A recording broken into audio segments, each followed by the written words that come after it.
ये कुरान तो तमाम जहानों के लिए नसीहत है, यानी उसके लिए जो तुम में से सीधी राह चलना चाहे, और तुम लोग कुछ भी नहीं चाह सकते मगर वही जो अल्लाह रब्बुल आलमीन चाहे।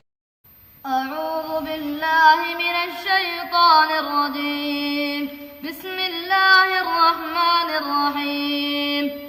व इज़ा मा उन्ज़िलत सूरतुन फमिनहुम मन यक़ूलु अय्युकुम ज़ादतहु हाज़िही ईमाना فأما الذين آمنوا فزادتهم إيمانا وهم يستبشرون وأما الذين في قلوبهم مرض فزادتهم رجسا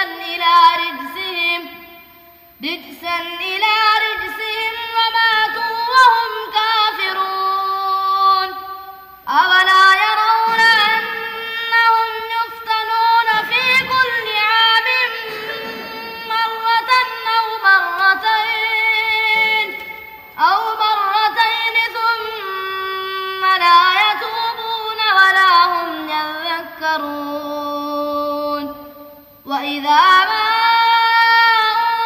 أنزلت سورة نظر بعضهم إلى بعض هل يراكم من أحد ثم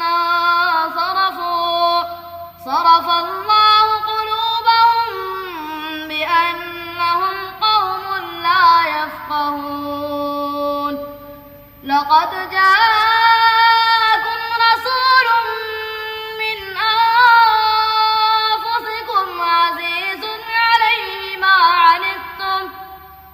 عنتم حريص عليكم بالمؤمنين رؤوف رحيم فإن تولوا فقل حسبي الله لا إله إلا هو عليه توكلت وهو رب العرش العظيم. ما شاء الله.